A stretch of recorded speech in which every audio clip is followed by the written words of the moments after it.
Welcome back. We're really entering the home stretch now for the presentation of self in everyday life.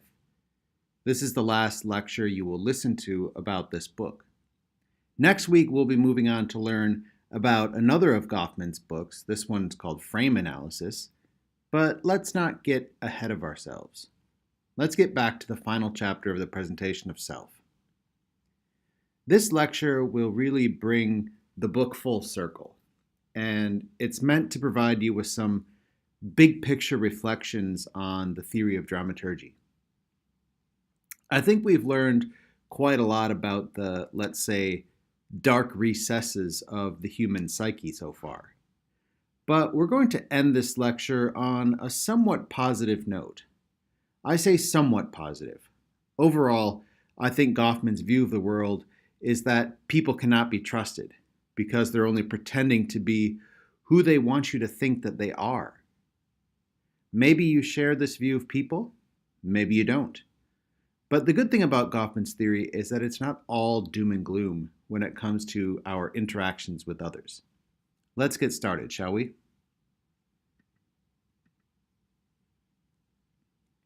You may have noticed a fairly consistent theme in the presentation of self in everyday life as you read from chapter to chapter. Goffman presents a world in which people are self-serving, egotistical, manipulative, and overall untrustworthy. Think about that for a moment. Do you share this point of view? Do you agree that people are often not who they claim to be, and that we're all just trying to define the situation according to our own self-interests? Now, there's plenty of evidence that this is the case.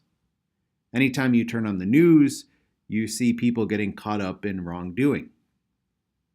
When you go to the shops, you know that the salespeople there care much less about you as a person and much more about your money.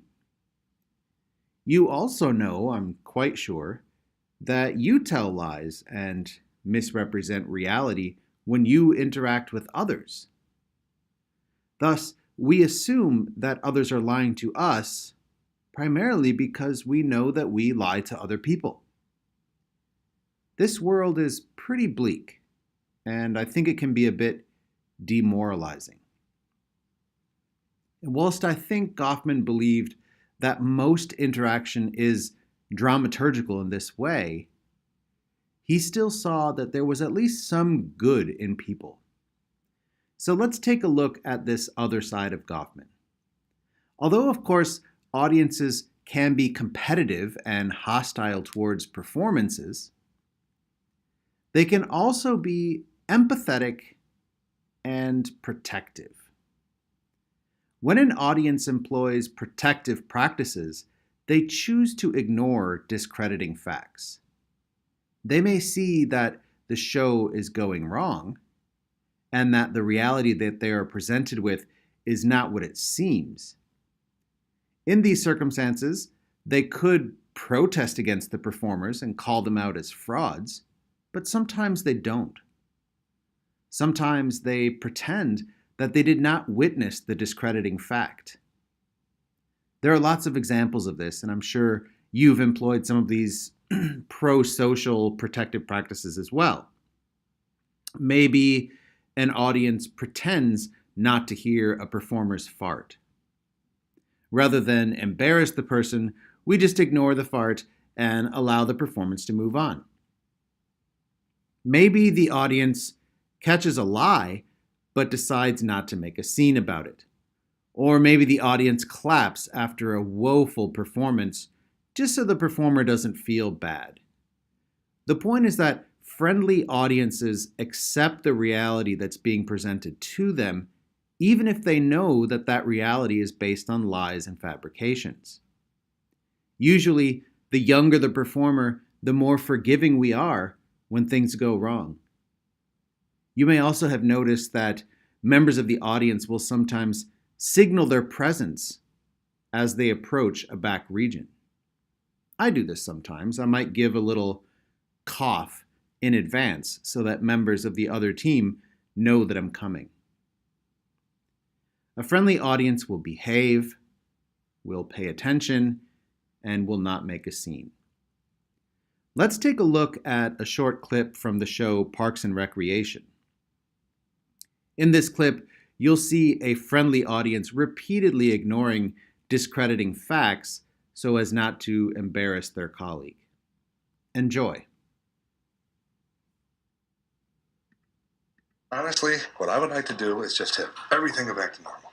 That sounds good to me. Okay? I believe you were going to do a presentation. Yes, sir, I was. I will go set up. Okay. Remember, you guys, no jokes, no comments, nothing but support. He needs a lot of support. Tom. Talking about a bra for a man. Okay, seriously, that was the last one. So, as we know, spring hunting season is upon us. Anyway, here's the info about the new licensing system. Jerry, I don't think your computer is plugged in. I'm sorry, guys.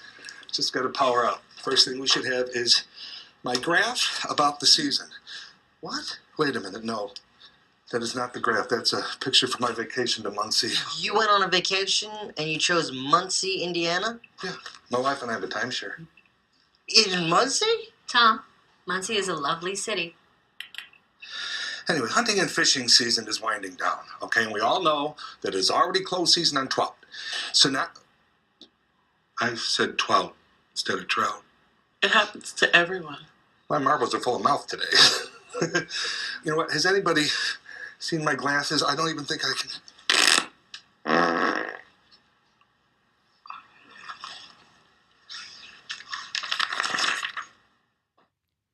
Goffman argues that performers should demonstrate what he calls tact regarding tact. What does this mean? As friendly audience members, we're generally willing to give the performer or performers the benefit of the doubt. We may employ protective practices to save the performance, but at the same time, our patience is limited. It may only last for a defined period of time. At a certain point, the show will become unacceptable to us. We may, as a friendly audience, let some discrediting facts slide, but it's unlikely that we will let them slide forever. So, to be an effective performer, you have to be sensitive to the subtle hints given by the audience that signal that the show is off track. Performers who fail to read these subtle cues or signals can suffer as the definition of the situation breaks down. There are many examples of this tact regarding tact. As a professor myself, I have to be sensitive to these cues when I give face-to-face lectures. If students begin to yawn, look away from my performance, or play on their phones, this is a pretty good indication that the performance I'm giving is not succeeding and that I need to make some changes in the delivery. Sometimes someone in the audience will clear their throat as a signal that something about the performance needs to change. Perhaps a more obvious signal that the show is off track is when people get up and leave in the middle of it. You might be, for example, telling a story to a group of people. And if they start to walk away in the middle of your story, this obviously suggests that your performance is not sufficiently engaging. Another obvious sign is that if someone falls asleep during your performance, things aren't going well. Now, that's the ultimate insult because it suggests that you're not captivating enough for people to even stay awake to hear what you have to say. According to Goffman, we need to develop a sensitivity to these cues or signals because they convey important information about the impact or lack thereof regarding our performance. Okay, so I've tried to come up with a few points that really summarize what dramaturgy is. This may not be a comprehensive list of points, but it does highlight the major elements of this theory of social psychology. Dramaturgy is a theoretical framework that explains the dynamics of social interaction. It is a social psychological lens through which human behavior can be analyzed and understood. It assumes that we are all actors or performers. We change who we are according to the different situations in which we find ourselves. Within each situation, we perform individually or in teams to present a definition of the situation. Usually, the definition of the situation serves the interests of the individual or the team. When we are backstage, where the audience cannot see us, we prepare for our performances and perfect our routines. We seek to establish trust and solidarity within teams because this helps us protect our secrets from the audience. We work towards a working consensus between the performers and the audience, but occasionally, as we found out, a show gets disrupted. When this happens, the performers are usually left embarrassed or humiliated to varying degrees. Of course, when a show goes wrong, we also employ a set of strategies to try and save the show. And occasionally, a friendly audience will help us with this task. In short, Goffman's theory uses a theatrical metaphor to explain our social identities. Goffman draws the book to a close with an interesting discussion of reality versus contrivance.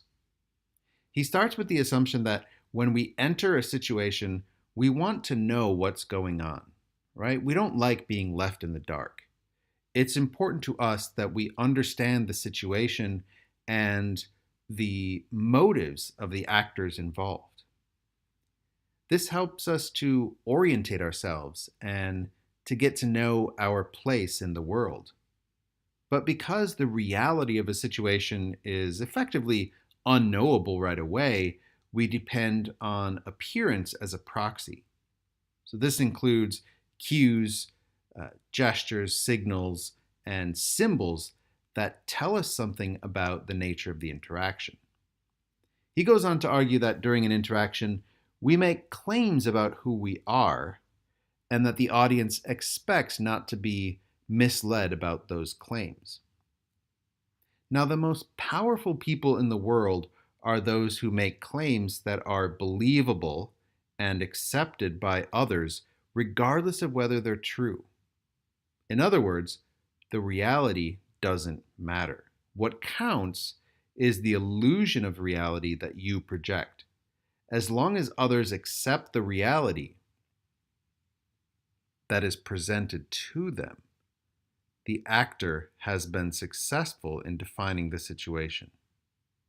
Think about that for a moment. This is an extremely profound statement, so I'll say it again. As long as others accept the reality that is presented to them, the actor has been successful in defining the situation. Think about that. The truth is secondary to the illusion of truth. There are obviously important moral implications to this argument. Let's think of an example in the context of work and employment. In reality, a manager may see his or her employees as sources of profit, nothing less, nothing more. He sees them as tools that maximize profitability. But they can never know this because it's dehumanizing. So all he has to do is to pretend that he cares about them as individuals. He needs to create the illusion that he respects their dignity as human beings. Now, whether or not he really respects them is irrelevant. What matters is that the employees feel that the manager sees them as more than just a means to an end, more than just sources of profit. I think this is perhaps the saddest conclusion of this book. Whether or not we treat people right or wrong, according to Goffman, is really neither here nor there. What's important is that they believe that we treat them right, even if we're treating them wrong. Okay, that's it, folks. That's the end of my lectures on Goffman's The Presentation of Self in Everyday Life. I hope you've enjoyed learning about dramaturgy. For my part, I've enjoyed lecturing on this topic. Now I'd like to draw this lecture to a close by making some suggestions for future readings. I've listed a few books on this slide, and all of them are related in one way or another to the presentation of self. Right. Although you're not required as part of this course to read any of these books, they're all highly recommended. So if you did enjoy reading Goffman, you'll also enjoy reading these titles too. Allow me to very briefly tell you a bit about these books so you can decide which one is worth reading. The first one, Studies in Ethnomethodology, was written by Harold Garfinkel, a social psychologist named Harold Garfinkel. This book also looks at everyday life and the commonly shared background assumptions that we make when we enter into a situation. Garfinkel focuses on the seen but unnoticed aspects of interaction, and especially focuses on conversational analysis. The Theory of the Leisure Class was written by Thorstein Veblen. Now, this is a fantastic book, really entertaining in my view. Veblen was an economist who focuses on what he calls conspicuous consumption and its relationship to social class. In short, he argues that lower and middle class people do everything that they can to appear upper class to others. This means that they consume products that suggest to others that they are wealthy, even if they're not wealthy. So you can see how nicely this argument fits in the context of dramaturgy. The Social Construction of Reality was written by Berger and Lukeman. Now, they look at the development of knowledge and meaning and at the institutionalization of roles in society. They also look at the ways in which we are socialized into the roles that we play. Now, the Phenomenology of the Social World was written by Alfred Schutz.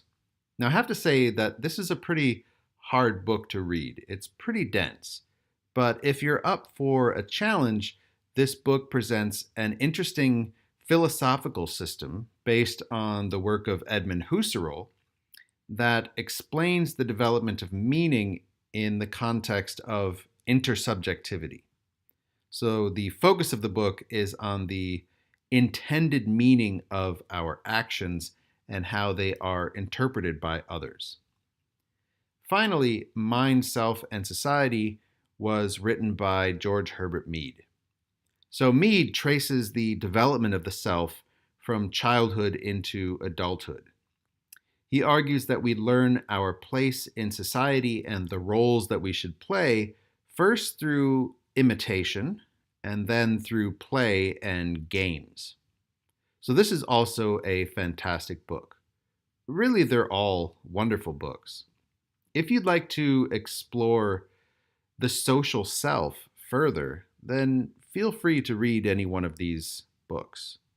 Okay then, that's it. Thank you very much for tuning in again, and I'll look forward to seeing you next week, where we'll be learning about another of Goffman's books, Frame Analysis. For now, I leave you with some real theater. Adieu. Thou seest, we are not all alone unhappy. This wide and universal theatre presents more woeful pageants than the scene wherein we play in. All the world's a stage, and all the men and women merely players. They have their exits and their entrances, and one man in his time plays many parts. His acts being 7 ages. At first, the infant, mewling and puking in the nurse's arms. Then the whining schoolboy with his satchel and shining morning face, creeping like snail unwillingly to school. And then the lover, sighing like furnace, with a woeful ballad made to his mistress' eyebrow. Then a soldier, full of strange oaths and bearded like the bard, jealous in honor, sudden and quick in quarrel, seeking the bubble reputation even in the cannon's mouth. And then the justice, in fair round belly, with good capon lined, with eyes severe and beard of formal cut, full of wise saws and modern instances, and so he plays his part. The sixth age shifts into the lean and slippered pantaloon, with spectacles on nose and pouch on side. His youthful hose well saved, a world too wide for his shrunk shank, and his big manly voice, turning again toward childish treble, pipes and whistles in his sound. Last scene of all, that ends this strange, eventful history, is second childishness and mere oblivion. Sans teeth, sans eyes, sans taste, sans everything.